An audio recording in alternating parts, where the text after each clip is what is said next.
Good evening everyone. Welcome to your channel. Today we'll be discuss about large intestine. आज हम बात करने जा रहे हैं लार्ज इंटेस्टाइन के बारे में। प्रीवियस लेक्चर में हमने बताया था आपको कि स्मॉल इंटेस्टाइन क्या होता है। ओके, आज देखेंगे लार्ज इंटेस्टाइन के बारे में। लार्ज इंटेस्टाइन के बारे में ये बताने से पहले यहाँ पर थोड़ी सी समझे कि लार्ज इंटेस्टाइन को हम लार्ज इंटेस्टाइन ही क्यों कहते हैं। ठीक है, एक्चुअल में यहाँ पर जो इसकी लेंथ के अकॉर्डिंग इसको लार्ज इंटेस्टाइन नहीं कहा जाता है। इसमें जो एक तरह का है डायमीटर पाया जाता है, कह सकते हैं कि इसके जो इंटरनल डायमीटर होता है अंदर का, ठीक ना, खोखला वाला जो पार्ट है ये लार्ज होता है, मतलब कह सकते हैं ब्राइडर होता है। इसलिए इस इंटेस्टाइन को हम क्या कहते हैं, लार्ज इंटेस्टाइन कहते हैं। क्लियर। तो लार्ज इंटेस्टाइन के बारे में थोड़ी सी देखिए कि ये डाइजेस्टिव सिस्टम का, कह सकते हैं कि गैस्ट्रो इंटेस्टाइनल ट्रैक्ट का ये टर्मिनल पार्ट होता है। ठीक है, टर्मिनल पार्ट का मतलब क्या होता है, सबसे लास्ट का पार्ट होता है जो कीकम से लेकर के एनल जो कैनाल होती है वहां तक फैला रहता है। ठीक है ना, यहाँ पर जो इसके एरिया के आप समझ सकती हैं ये होता है इसका कीकल एरिया। ठीक है ना, इसी बोलते हैं कीकन, या कि यहाँ पर एक बल्ब पाई जाती है जिसको बोलते हैं कीका इलियम बल्ब। ठीक है ना, कीको इलियम बल्ब भी पाई जाती है। यहाँ से लेकर के ही इसका पूरा फैला हुआ रहता है। ये कीकम एरिया से लेकर के पूरा, कह सकते हैं यहाँ तक एनस कैनाल तक ये पूरा फैला रहता है। क्लियर। तो ये पूरा क्या है, इसका लार्ज इंटेस्टाइन का पार्ट है। आगे समझिए, यहाँ पर कुछ इसमें इसके पार्ट बताए गए हैं। स्मॉल इंटेस्टाइन से लेकर के लार्ज इंटेस्टाइन के बीच में बहुत सारे पार्ट होते हैं। तो स्मॉल इंटेस्टाइन के पार्ट को हमने प्रीवियस लेक्चर में भी देख लिया था, बट यहाँ पर ये देखेंगे लार्ज इंटेस्टाइन के पार्ट। लार्ज इंटेस्टाइन के पार्ट में सबसे पहले जो पार्ट होता है जिसको बोलते हैं कीकम। ठीक ना, ये जो एरिया आपको ये ओपन दिख रहा होगा इसको बोला जाता है कीकम। साथ में यहाँ पर अपेंडिक्स होती है। अपेंडिक्स को भी हम आगे क्या बोलते हैं उस चीज को समझेंगे। ठीक है, और क्या काम होता है इसका वो चीज भी समझेंगे।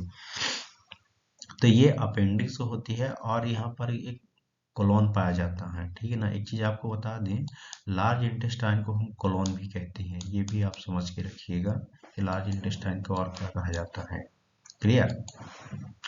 तो लार्ज इंटेस्टाइन में कोलोन होते हैं जो एक ये ऊपर की ओर जा रहा है, जो एरो आप देख रहे हैं। ठीक है ना, इसको बोलते हैं असेंडिंग। असेंडिंग का मतलब होता है ऊपर की ओर।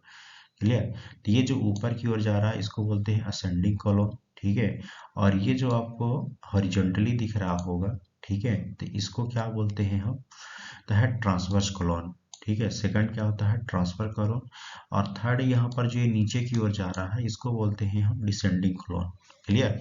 और यहाँ पर एक और एरिया होता है जो जे शेप का होता है। ठीक है, इसको बोलते हैं सिग्मोइड कोलोन। क्लियर। और यहाँ से लेकर के ये पार्ट पूरा जो आपको नजर आ रहा है इसको बोलते हैं रेक्टम। और ये जो खुला एरिया इसका दिख रहा होगा इसको बोलते हैं एनस या कि एनल कैनाल। क्लियर। ये सभी पार्ट होते हैं लार्ज इंटेस्टाइन के। बट यहाँ पर एक पॉइंट और आपके लिए क्लियर करना हम चाहेंगे कि बताएंगे कि जो लार्ज इंटेस्टाइन होती है यहाँ पर दो फ्लेक्सर पाए जाती हैं। ठीक ना, एक यहाँ पर क्या बोल रहा है, ये हिपैटिक फ्लेक्सर और एक होता है स्प्लेनिक फ्लेक्सर। तो हिपैटिक फ्लेक्सर का मतलब क्या होता है कि यहाँ पर जो लीवर होता है, तो लीवर का ही एक एंड वाला पार्ट यहाँ पर सिचुएटेड होता है। ठीक है ना, जो लार्ज इंटेस्टाइन का ये वाला पार्ट है, इसलिए यहाँ पर इसको हिपैटिक फ्लेक्सर बोला गया है। और इधर साइड स्प्लीनिक फ्लेक्सर है, मतलब कि स्प्लीन का जो ये पार्ट होता है यहाँ पर अटैच रहता है इस फ्लेक्सर के पास। ठीक है, तो इसको भी क्या कहा जा रहा है यहाँ पर, स्प्लीनिक फ्लेक्सर। तो यहाँ पर भी ये टर्म को आप समझ के रखिए। ओके, आगे समझिए यहाँ पर और क्या क्या है इसके बारे में कह रहा, लार्ज इंटेस्टाइन के बारे में। अब यहाँ पर थोड़ी सी एक चीज और समझिए, यहाँ पर बहुत सारे क्या निकले होते हैं, सेगमेंट है। ठीक है, जब लार्ज इंटेस्टाइन को आप देखेंगे तो बहुत सारे सेगमेंट निकले रहते हैं इस टाइप के जो आपको नजर आ रहा है। ठीक है, ये सभी क्या होते हैं, इनके अलग अलग एक खंड होते हैं। तो इन सभी खंड को क्या कहा गया है, यहाँ पर देखिए हस्ट्रा ऑफ द कोलोन। ठीक है ना, इसको क्या नाम दिया गया है, हस्ट्रा ऑफ कोलोन। कभी पूछ सकता है क्वेश्चन कंपटीशन में, तो आप बता सकते हैं। और लार्ज इंटेस्टाइन में यहाँ पर एक मोटी सी लेयर इस तरह की रहती है, और ये सभी लेयर क्या करती है, लार्ज इंटेस्टाइन को एक तरह का ही कह सकती हैं कि मजबूती प्रोवाइड करने का काम करती है। ठीक है, तो इसको क्या बोला जाता है यहाँ पर, टीनिया कोलाई बोला जाता है। ठीक है, ये चीज को आप समझ के रखिएगा, टीनिया कोलाई बोलती है। और ये जो आपको येलो वाला पार्ट नजर आ रहा है, ठीक ना, पूरे लार्ज इंटेस्टाइन में इस तरीके से येलो वाला पार्ट अटैच रहता है, इसको बोलते हैं ओमेंटल अपेंडेसिस। ठीक है, इसको क्या बोलते हैं, ओमेंटल अपेंडेसिस। क्लियर, ये पार्ट ही, इनके पार्ट को आप समझिए एनाटॉमिकल फंक्शन के रूप में क्या क्या कह रहा है इसमें। ओके, आगे समझिए और क्या क्या है इसमें बारे में। तो लार्ज इंटेस्टाइन के बारे में थोड़ी सी समझिए क्या कह रहा है। लार्ज इंटेस्टाइन गैस्ट्रो इंटेस्टाइनल का पार्ट होता है, अभी अपन समझ लिए इसमें। ठीक है ना, क्या होता है, गैस्ट्रो इंटेस्टाइनल का पार्ट होता है। और लार्ज इंटेस्टाइन को अनादर नाम भी बोलते हैं, एक तो यहाँ पर लार्ज बोवेल बोला जाता है और इसको हम कोलोन भी बोलते हैं। ठीक है, ये चीज को भी आपको समझ के रखना है कि लार्ज इंटेस्टाइन को कोलोन भी बोला जाता है। क्लियर, लोकेशन की अगर बात करेंगे तो लार्ज इंटेस्टाइन का जो लोकेशन होता है, तो ये इंफीरियर टू द स्टमक। ठीक है, ये पार्ट आप देख सकती हैं, ये पूरा क्या होता है, स्टमक होता है। ठीक है, इसको हम इरेज करके बता रहे हैं आपको कि ये क्या होता है, स्टमक होता है। ठीक है, तो ये ऊपरी वाला जो पार्ट दिख रहा है इसको बोलेंगे क्या, सुपीरियर। ठीक है, ऊपरी वाले पार्ट को क्या बोलेंगे, सुपीरियर, और नीचे वाले पार्ट को क्या बोलेंगे, इन्फीरियर। तो जो लार्ज इंटेस्टाइन का लोकेशन है, तो जो स्टमक का इन्फीरियर पार्ट है, ठीक है, जो स्टमक का इन्फीरियर पार्ट है, यहाँ पर ही इसका लोकेशन होता है। लार्ज इंटेस्टाइन की लेंथ की बात करेंगे, कभी कोई पूछ सकता है कि लार्ज इंटेस्टाइन कितने लेंथ होती है, तो आप बता सकते हैं कि 1.5 मीटर होती है। ठीक है, विड्थ मतलब चौड़ाई की अगर देखेंगे तो 7.5 सेंटीमीटर इसकी विड्थ होती है। ठीक है ना, और इसमें कुछ कॉम्बिनेशन फॉर्म भी होते हैं, जिसमें है कीकम होता है, कोलोन है, रेक्टम है, एनस, ये अपन लोग अभी देख लिए। ठीक है, ये सभी पार्ट पाए जाते हैं लार्ज इंटेस्टाइन में। अब यहाँ पर एक एक हम पार्ट को डिस्क्राइब करके देखेंगे, उसका एनाटॉमिकल पोजीशन क्या है, ठीक है, और एनाटॉमिकल फंक्शन क्या है सभी पार्ट के। तो फर्स्ट यहाँ पर हम देखेंगे कीकम के बारे में। ठीक है, ये जो आपको नजर आ रहा है ये क्या है, इसका लार्ज इंटेस्टाइन का कीकम पार्ट। कीकम पार्ट का जो स्ट्रक्चर होता है, पाउच लाइक रीजन होता है। ठीक ना, पाउच आप समझ रहे होंगे क्या होता है। ठीक है, उसी के जैसे इसका स्ट्रक्चर होता है। लोकेशन क्या रहता है, ascending column between the appendix, मतलब कि between the ascending column and appendix. Appendix ये जो नीचे वाला पार्ट होता है, जो किस्टा पार्ट होता है लार्ज इंटेस्टाइन का, और ये क्या है इसका असेंडिंग कॉलम। तो इन दोनों के बीच का जो पार्ट होता है उसी को क्या बोला जाता है, कीकम। ठीक है, फंक्शन क्या होता है इस कीकम की, समझिए कि जो मटेरियल आ रहा, ठीक है, receive material coming from the ilium contain the undigested water and vitamin. मतलब यहाँ पर ये बोल रहा है कि जो स्मॉल इंटेस्टाइन से फूड मटेरियल है कि अनडाइजेस्टेड जो वाटर है, फूड है, विटामिन है, मिनरल्स है, ये सभी को क्या करता है, रिसीव करने का काम करता है। ठीक है, तो कोई पूछ सकता है आपसे, तो आप बता सकती हैं कि जो कीकम होता है वो इस तरीके के मटेरियल को रिसीव करने का काम करता है। ठीक है, नेक्स्ट पार्ट इसी से रिलेटेड होता है अपेंडिक्स। अपेंडिक्स को यहाँ पर हम वर्मी फॉर्म अपेंडिक्स भी कहते हैं। ठीक है, ये अनादर नाम भी आप याद करके रखिए। ये सिलेंडर शेप का होता है, होलो खोखला पार्ट होता है। ठीक है ना, और अपेंडिसेस इसका कह सकते हैं 9 सेंटीमीटर लगभग इसकी लेंथ होती है। ठीक ना, और इंच में अगर देखेंगे तो 3.6 इंच होती है। सेंटीमीटर में ये कितना होता है, 9 सेंटीमीटर। क्लियर, ये पार्ट आप समझ गए।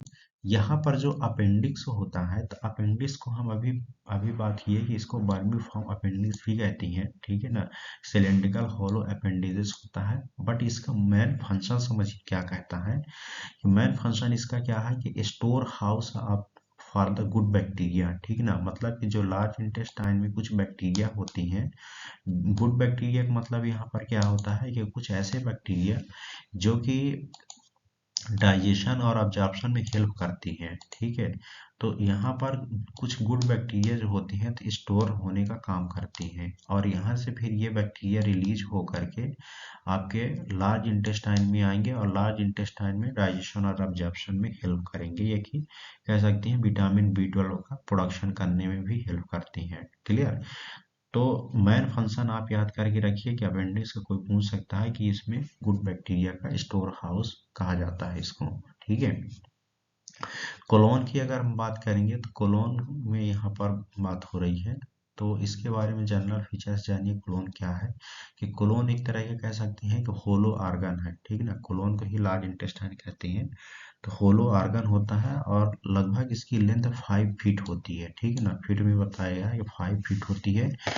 डायमीटर जो होता है 3 इंच है। डायमीटर का मतलब इसके अंदर के एरिया को बता रहा है, ठीक है। तो वो 3 इंच होती है। मेन फंक्शन क्या है इसका कोलोन का, observe water from the best and creating the stool. मतलब यहाँ पर जो फूड आया है स्मॉल इंटेस्टाइन से लार्ज इंटेस्टाइन में, कोलोन वाले पार्ट में, ठीक है। तो मेन इसका काम क्या होता है, वाटर का ऑब्जर्व करना, इलेक्ट्रोलाइट है, ठीक है, विटामिन से, इन सभी का क्या होता है, ऑब्जॉर्प्शन होता है। और स्टूल का फॉर्मेशन करना, मतलब कि जो स्टूल बन रहा है तो वो कोलोन पार्ट में ही बनता है। अब कोलोन को भी अलग अलग रूप से यहाँ पर बताया गया कि एक डिसेंडिंग होता है, असेंडिंग है, ट्रांसवर्स है, सिग्मोइड, ये भी आप देख ही लिए। क्लियर। आगे यहाँ पर कोलोन के एक एक पार्ट को समझ लेते हैं कि कोलोन का पहला पार्ट क्या है, यहाँ पर है असेंडिंग कोलोन। असेंडिंग कोलोन अगर कोई पूछ देगा कि इसकी लेंथ कितनी होती है, तो लगभग 8 इंच का होता है, ठीक है। और ये स्टार्ट कहाँ से होता है, बिगिनिंग कहाँ से होता है, तो सुपीरियर बॉर्डर ऑफ द कीकम, ठीक ना। अभी हमने देखा कीकम क्या होता है, तो कीकम का जो सुपीरियर, सुपीरियर मतलब कि अपर, ऊपर की ओर जो रहता है, वहां पर ही स्टार्ट होता है, ठीक है। फंक्शन क्या होता है इसका, main carry the faeces from the caecum, मतलब कीकम से क्या करता है, जो फिशेस का फॉर्मेशन हुआ है, ठीक है, तो उसको कैरी करने, मतलब आगे की ओर माइग्रेट करने का काम करता है असेंडिंग कॉलोन में। ट्रांसवर्स कॉलोन की अगर हम बात करेंगे तो ट्रांसफर कॉलोन जो होता है 18 इंच का होता है, ठीक है। अगर पूछ सकता है आपसे, इसका काम क्या होता है कि bacteria further break down the food and process called the fermentation. मतलब यहाँ पर क्या होता है कि ट्रांसफर जो कॉलोन एरिया है, तो यहाँ पर बहुत सारे ऐसे गुड बैक्टीरिया प्रेजेंट होते हैं लार्ज इंटेस्टाइन के ट्रांसफर कॉलोन में। तो ये जो आगे फूड वगैरह होते हैं, ठीक ना, उसका ब्रेक डाउन करेगा और ब्रेक डाउन करके उसको डाइजेशन ऑब्जॉर्प्शन में भी हेल्प करता है। तो इस तरह की जो प्रोसेस होती है, तो यहाँ पर इसको हम क्या बोलते हैं, फर्मेंटेशन। एक्चुअल में होता क्या है, बहुत सारे बैक्टीरिया क्या करते हैं, एसिड का प्रोडक्शन करते हैं।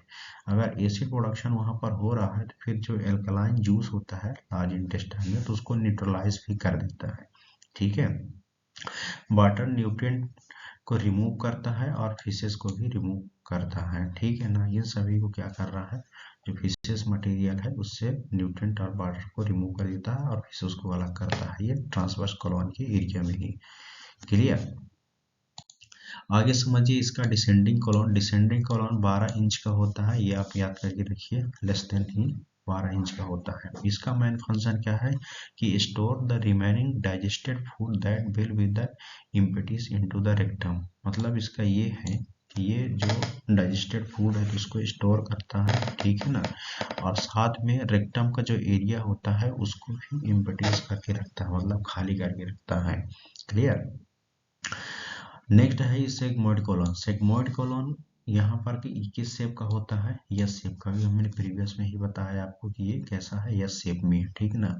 लगभग ये कितने इंच का होता है, 18 इंच लंबा होता है। और अगर इसकी पोजीशन की बात करेंगे तो posterior to the urinary bladder, ठीक है ना। यूनरी ब्लडर जो होता है ये स्क्लेटरी सिस्टम का एक पार्ट होता है, तो उसका जो पोस्टेरियर पार्ट होता है वहां पर ही इसका सिचुएशन होता है सिग्मोइड कॉलोन का, ठीक है ना। सिग्मोइड कॉलोन का मेन फंक्शन क्या है कि store the faecal waste until they are the ready to leave the body. मतलब कि जो सिग्मोइड कॉलोन होता है तो सबसे मेजर रोल क्या है, मेजर फंक्शन क्या है कि जो फीसेस होता है, स्टूल है, ठीक है, तो उसको क्या करता है, स्टोर करके रखता है। तब कब तक रखता है, जब तक आप बॉडी से उसको लीव नहीं करेंगे, छोड़ेंगे नहीं, तब तक ये स्टोर करके रखता है। ये किसका काम होता है, सिग्मोइड कॉलोन का ही, ठीक है। ये आप समझ गए।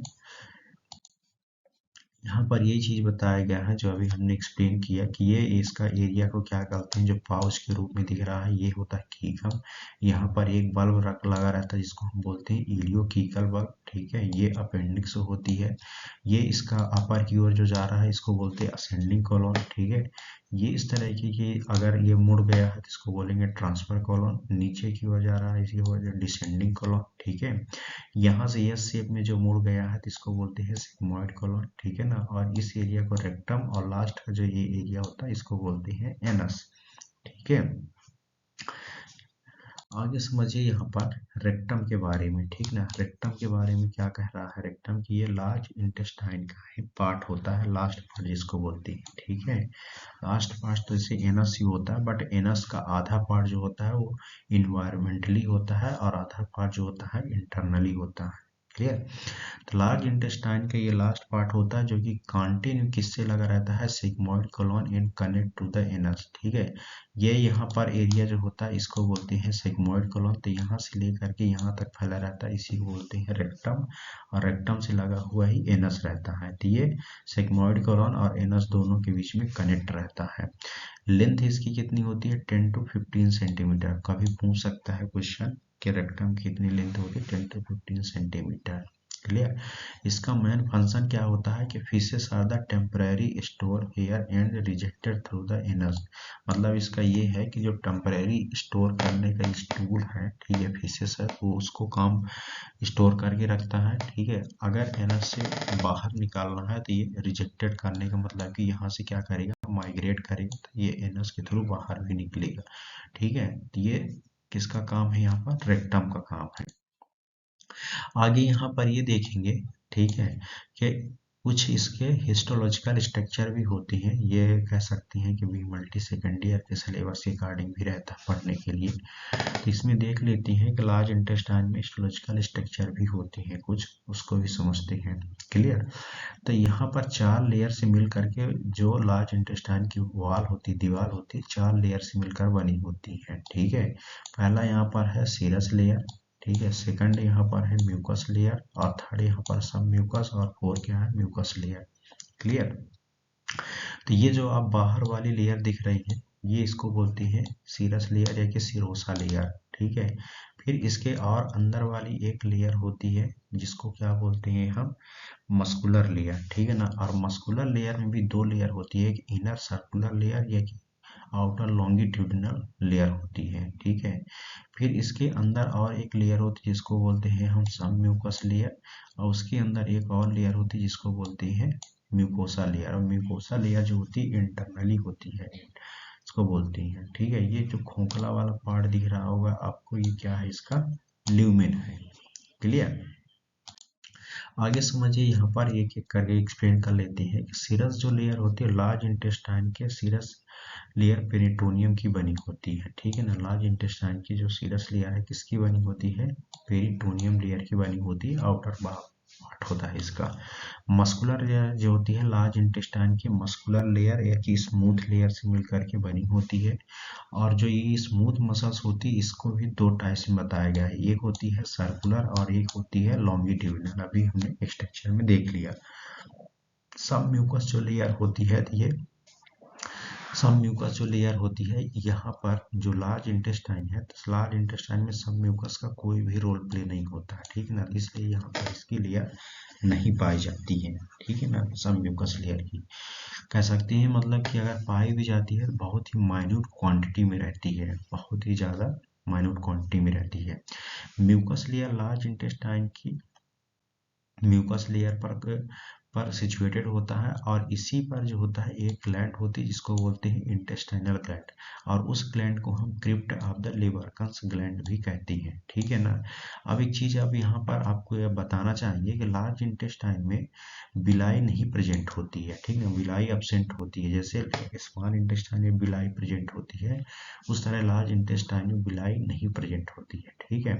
बट यहाँ पर ये बताइए कि लार्ज इंटेस्टाइन में बिलाई नहीं प्रेजेंट होती है, तो फिर यहाँ पर किस चीज का प्रेजेंस होने के कारण उसका अब्जॉर्प्शन होता है। डाइजेशन तो होता नहीं लार्ज इंटेस्टाइन में, अब्जॉर्प्शन बस होता है, ठीक है। आगे हम यहाँ पर ये देखेंगे कि एक क्रिप्ट नाम की ग्लैंड होती है, ठीक है। क्रिप्ट नाम की ग्लैंड होती है, वहां पर बहुत सारे म्यूकस धसे हुए रहती हैं, तो उसी म्यूकस के धसने के कारण जो अडेरेंस रहता है, उसी म्यूकस के कारण क्या होता है, अब्जॉर्प्शन होता है लार्ज इंटेस्टाइन में, ठीक है। जबकि स्मॉल इंटेस्टाइन में बिलाई जो प्रेजेंट होता है, तो बिलाई के प्रेजेंस होने के कारण ही डाइजेशन और अब्जॉर्प्शन सबसे ज्यादा होता है, ठीक है। लार्ज इंटेस्टाइन में प्रेजेंट ग्लैंड से लार्ज इंटेस्टाइनल जूस का भी सिक्रेशन होता है, ये भी आप समझ के रखिए, क्लियर। आगे समझिए क्या कह रहा है। ठीक है। बट यहाँ पर इसका थोड़ी स्ट्रक्चर समझिए, हिस्टोलॉजिकल स्ट्रक्चर। ये देखिए आप, यहाँ पर ये जो एरिया दिख रहा है, ठीक ना, इस तरीके से आपको डार्क ये कह सकती हैं कि एरिया जो ये डार्क एरिया जो दिख रही है, ये किसकी लेयर होती है, एपिथेलियल की लेयर होती है, ठीक है ना। फिर बगल में इसका जो होता है, ये लेवेंडर कलर का दिख रहा होगा आपको, ये मस्कुलरिस म्यूकोसा की लेयर होती है, ठीक है। और इसी से लगी हुई यहाँ पर क्या होती है, जो बीच में एक लेयर होती है उसको बोलते हैं म्यूकोसा लेयर। ये कह सकती हैं कि ये पूरा एरिया किसके लिए बता रहा है, माइक्रोस्कोपी टिश्यू का स्ट्रक्चर के रूप में बता रहा है, ठीक है। और यहाँ पर एक तरह की लेमिना होती है जिसको हम लेमिना प्रोपिया भी कहते हैं, ठीक है। और ये पूरा जो लाइट कलर एरिया दिख रहा है, पूरे हाथ आपको दिख रहा होगा, ठीक है, तो इसको बोलते हैं सब म्यूकोसा लेयर, ठीक है। तो ये सभी यहाँ पर इस तरीके से लेयर प्रेजेंट होती है। जब आप माइक्रोस्कोपी, हजारों माइक्रोस्कोपी इस तरीके से देखेंगे तब पहचान पाएंगे कि कौन सी सेल्स कहाँ पर टिश्यू में प्रेजेंट होती है, कि कौन सा फंक्शन कर रही है वहाँ पर, ठीक है। यहाँ पर भी देख सकते हैं ये ग्लैंड का स्ट्रक्चर है, जो इसमें ग्लैंड प्रेजेंट होती है, ठीक है। तो नीचे की ओर ये आपको मस्कुलरिस म्यूकोसा की लेयर पाई जाएगी जो लाइट कलर की नजर आ रही है, ठीक है ना। सबसे टॉप में इंटेस्टाइनल की यहाँ पर ओपनिंग होती है, उस एरिया को बता रहा है। और इसी ओपनिंग में क्या होती है, एक सेल्स पाई जाती है जिसको हम क्या बोलते हैं, गोबलेट सेल्स हैं, ठीक है। गोबलेट सेल्स के नीचे ही टिश्यू प्रेजेंट होता है जिसको हम सिंपल कॉलमनर एपिथेलियम टिश्यू कहते हैं, ठीक है। और इसी के नीचे यहाँ पर ग्लैंड होती है जिसको हम इंटेस्टाइनल ग्लैंड या क्रिप्ट ऑफ लिवर्कन ग्लैंड कहती हैं, ठीक है। ये आप समझ गए ये पूरा स्ट्रक्चर क्या कह रहा है इसमें, ये हिस्टोलॉजिकल स्ट्रक्चर है। आगे देखिए कि लार्ज इंटेस्टाइन में कुछ जूस का भी सिक्रेशन होता है। जिस तरह के स्मॉल इंटेस्टाइन में जूस का सिक्रेशन होता था, उसी तरह लार्ज इंटेस्टाइन में भी होता है। तो लार्ज इंटेस्टाइन में आप इसकी पहले प्रॉपर्टीज को समझिए। प्रॉपर्टीज में वॉल्यूम कितना होता है, 1500 ml पर डे, ठीक ना, मतलब 1500 ml पर डे ये जूस का सिक्रेशन करता है। पीएच आप याद करके रखिए, 8.0 इसका पीएच होता है। अब जब इसका पीएच 8 है तो ऑब्वियस सी बात है इसका रिएक्शन भी कैसा होगा, एल्कलाइन ही होगा, ठीक है। अब देख सकते हैं यहाँ पर ये जो लार्ज इंटेस्टाइन की कटिंग किया गया और इसको जूम करके इस तरह की बताया गया कि ये यहाँ पर क्या होती है, इंटेस्टाइनल ग्लैंड की ओपनिंग होती है। और ये पूरा एरिया क्या दिख रहा है, लार्ज इंटेस्टाइनल ग्लैंड का, जिसको हम बोलते हैं क्रिप्ट ऑफ लिवर्कन। ओके, चलिए यहाँ पर इसके कंपोजिशन को समझ लीजिए कि जो लार्ज इंटेस्टाइन में कंपोजिशन पाया जाता है तो कौन कौन से ग्रेडियंट है, ठीक है। तो लार्ज इंटेस्टाइन में जो जूस पाया जा रहा है उसका कंपोजिशन इस तरह है कि इसमें 99.5%, ठीक है, कह सकती हैं कि इतना क्या प्रेजेंट होता है, वाटर कंटेंट प्रेजेंट होता है, ठीक है। और सॉलिड मटेरियल कितना होता है, 0.5%, मतलब कह सकती है कि पूरा यहाँ पर कैसा होता है, वाटरी जूस रहता है, ठीक है। पूरा कैसा कंटेंट इसका, वाटरी जूस है। अब जो सॉलिड मटेरियल है तो इसमें दो तरीके के सबस्टांस है, एक होता है ऑर्गेनिक सबस्टांस और एक होता है इनऑर्गेनिक सबस्टांस। तो ऑर्गेनिक सबस्टांस में कुछ प्रोटीन प्रेजेंट होते हैं जिसको बोलते हैं एल्बुमिन, ग्लोबुलिन, म्यूसिन, ये सभी क्या होते हैं, प्रोटीन, ठीक है।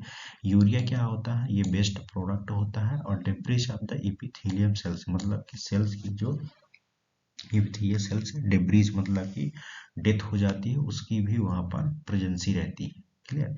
इनऑर्गेनिक सबस्टांस में कह सकते हैं कि इलेक्ट्रोलाइट रहता है। इलेक्ट्रोलाइट में sodium, calcium, potassium, bicarbonate, chloride, phosphate, sulphate, ये सभी प्रेजेंट होते हैं किसमें, लार्ज इंटेस्टाइन में, ओके।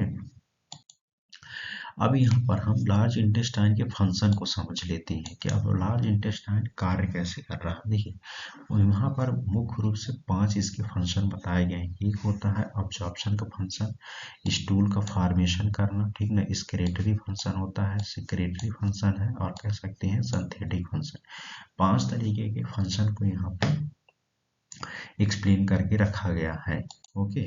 अब इन सभी फंक्शन को एक एक करके देख लेते हैं। फर्स्ट यहाँ पर हम देखेंगे अगर सिक्रेटरी फंक्शन का, तो लार्ज इंटेस्टाइन में किस चीज का सिक्रेशन हो रहा है, जूस का सिक्रेशन हो रहा है, अभी देखें, ठीक ना। और ये जूस क्या करता है, जो एब्जॉर्प्शन की प्रोसेस होती है उसमें काफी अपना इम्पोर्टेंस रोल प्ले करता है, क्लियर।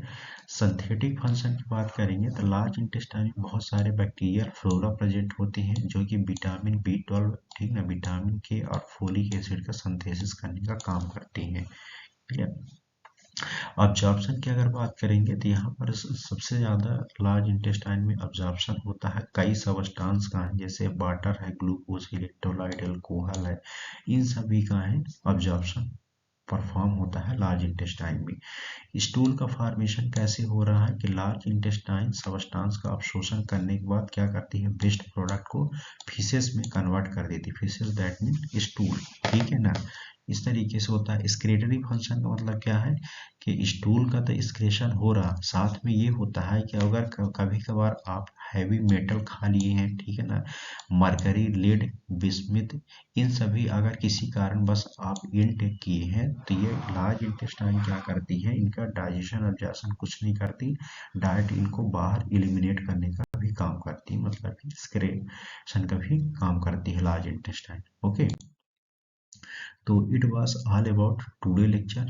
आप समझिए, देखिए, कहीं भी किसी प्रकार क्वेश्चन जनरेट होता है तो you should ask. Okay, thank you so much.